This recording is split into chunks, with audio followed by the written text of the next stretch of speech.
सभी में वैट लागू है, वाइन शॉप में अपने वैट के लिए लागू हुआ। उससे दो नुकसान, हम लोग को नुकसान तो है, साथ में सरकार का भी नुकसान।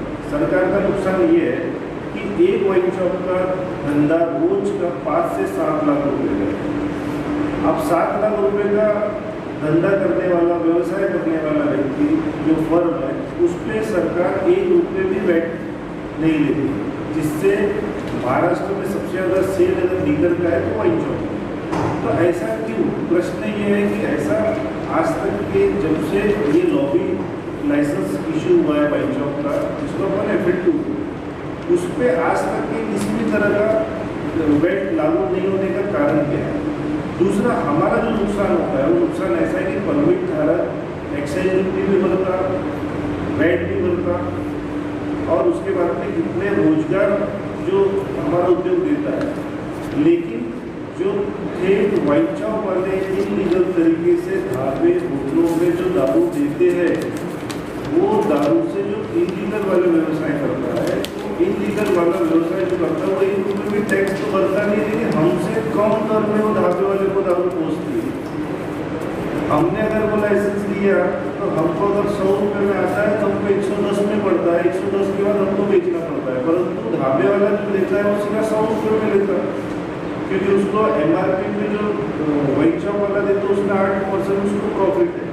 तो इलीगल लेने वाला आदमी आज ये पछता रहा है कि हमने सरकार से लाइसेंस ही क्यों लिया। अगर हम सरकार से लाइसेंस नहीं लेते तो हमको GST भरना नहीं पड़ता था, हम वही वाइन शॉप में दारू लाते थे, वाइन शॉप में बेचते थे। तो मेरा आज पत्रकार भाइयों से एक ये निवेदन है, हम सबकी जिम्मेदारी है कि एक बार सरकार को ये पूछना चाहिए सभी ने कि ये दारू की दुकान वाले जो वाइन शॉप है उन पर इतनी मेहरबानी क्यों? आज हर चीज़ में वैट लागू है, GST लागू है, पर दारू की दुकानों में लागू नहीं। दूसरा हमारा मुद्दा ये है कि कुछ दिन पहले जायदाद सरकार ने दिया था कि रेट बढ़ने वाले, साथ में परमिट रूम मेरे होटल में भी वाइन शॉप जैसा दारू बेच सकते हैं, ऐसा एक निर्णय सरकार देने वाली थी। लेकिन लागू जो दर बढ़ा के उन्होंने किया वो लागू हो गया। हमारे इधर में सभी जगह जो भी दारू आ रही है, वो दारू जो भी लीकर आ रहा है वो टैक्स बढ़ के आ रहा है। पर जो ऑफ कंजम्पशन जो बेच सकते हैं, ऐसा नहीं जाएगा था कि वाइन शॉप परमिट रूम वाले भी,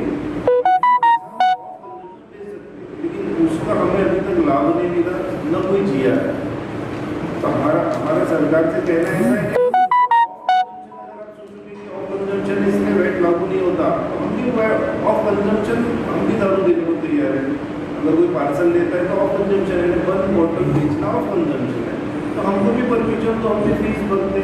जिस तरह आप बियर शॉप का लाइसेंस बार में दे रहे हैं, उसी तरह आप हम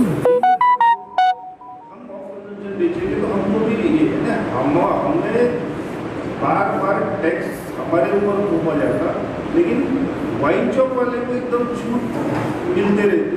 तो हमको देखिए तो हमको भी कहीं ना कहीं आधार होगा कि ऑफ कंजम्पशन हम भी हमारे ग्राहकों को दे सकते हैं, वो वाइन शॉप में नहीं जाएगा। दूसरी चीज़, ढाबे पे इलीगल इतना ज़्यादा दारू, आप नाके के बाहर आप देखो, शहर में देखो, जितने सावजी जितने ढाबे सभी जगह वहाँ पर इलीगल बिठा के लोग पिला रहे हैं। न उनको सेंटेक्स देना है, न उनको वैट देना है, न एक्साइज ड्यूटी देना है, सारे खर्चे लीगल परमिट धारक भी है, उनके ऊपर में एक भी टैक्सेस नहीं है। तो आज सरकार ने इलीगल अगर कोई दारू बेचता है, चाहे वो ढाबे वाले रहे या होटल वाले रहे या सावजी वाले, उसमें कम से कम 50,000 रुपये दंड लगना चाहिए, ये हमारी सरकार से मांग है। 14 तारीख को 11 बजे हम सब लोग संविधान चौक पे आने वाले हैं, चाहे ग्रामीण और शहर के सभी लोग।